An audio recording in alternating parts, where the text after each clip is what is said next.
मैं अपनी पत्नी को अस्पताल लेकर गया। डॉक्टर ने जैसे ही उसके कपड़े काटकर चेक किया, वह यह देखकर हैरान रह गया कि उसके कंधों पर अजीब सी गांठें थीं। मैंने जल्दी से डॉक्टर से पूछा कि यह क्या है। डॉक्टर बहुत गंभीर होकर बोला कि यह एक खतरनाक संक्रामक बीमारी है। फिर उसने मुझे जबरदस्ती कमरे से बाहर कर दिया।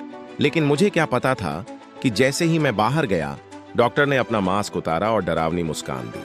असल में यह सब एक चाल थी। मेरी पत्नी के कंधों पर जो गांठें थीं, वे कोई बीमारी नहीं थीं, बल्कि गोंद से चिपकाई हुई कॉफी बीन्स थीं। पूरा प्लान सिर्फ मुझे कमरे से बाहर करने का था। तभी एक सफाई कर्मी कूड़ा उठाने आई। उसने डस्टबिन में गोंद की ट्यूब और आधा पैकेट कॉफी बीन्स पाया, बिल्कुल वैसे ही जैसे मेरी पत्नी की त्वचा पर चिपके थे। ये देखकर मुझे शक होने लगा। फिर सफाई कर्मी ने मेरी पत्नी की फोटो देखी और कहा कि यह औरत हर हफ्ते इसी अस्पताल में आती है।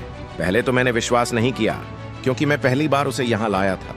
लेकिन वह औरत 5 साल से यहाँ काम कर रही थी और बहुत यकीन से कह रही थी। उसी वक्त मुझे सब समझ आ गया। मैंने गोंद और कॉफी बीन्स उठाए और बदला लेने की योजना बनाई। मैंने उन्हें अपनी बांह पर चिपकाया और वार्ड में वापस गया। डॉक्टर और मेरी पत्नी ने देखा तो चौंक गए, लेकिन वे सामान्य बनने की कोशिश करते रहे।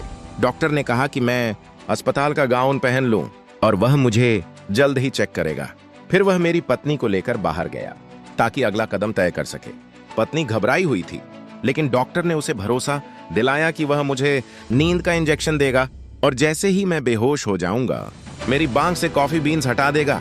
इस तरह कोई सबूत नहीं बचेगा। उन्हें लगा कि उनकी योजना पूरी तरह सफल है। लेकिन जब वे कमरे में लौटे तो मैं पहले से गाउन पहनकर बिस्तर पर तैयार था।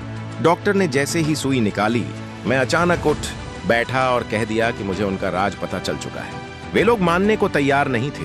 तभी सफाई कर्मी फिर कमरे में आ गई और बोली, मैंने सब रिकॉर्ड कर लिया है। अंत में डॉक्टर को अवैध रूप से बेहोशी का इंजेक्शन देने के कारण नौकरी से निकाल दिया गया और मेरी पत्नी की चाल भी सबके सामने आ गई। धोखा देने की वजह से मैंने उससे तलाक ले लिया और वह अकेली रह गई, बिना कुछ पाए।